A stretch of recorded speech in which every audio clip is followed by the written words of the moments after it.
മാ യുറാ അന്ന അഹദൻ അശദ്ദു മിൻഹാ അദാബൻ.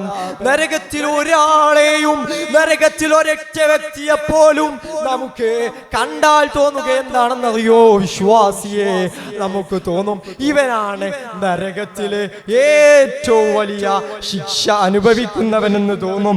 അതുകൊണ്ട് മുഅ്മിനേ, അല്ലാഹു സുബ്ഹാനഹു വ തആല പറയുകയാണ്, മത്തഖൂ നാറല്ലതി വഖൂദുഹാ അന്നാസ്.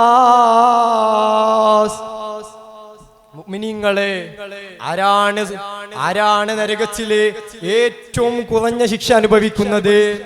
ഇന്ന അഹ്വന അഹ്ലിന്നാരി അബൂ ത്വാലിബ്. ആരാണ് നരകത്തിലെ ഏറ്റവും കുറഞ്ഞ ശിക്ഷ അനുഭവിക്കുന്നത്? അത് അബൂ ത്വാലിബ് തന്നെയാണ്. അബൂ ത്വാലിബിന്റെ ശിക്ഷ എന്താണെന്നറിയോ?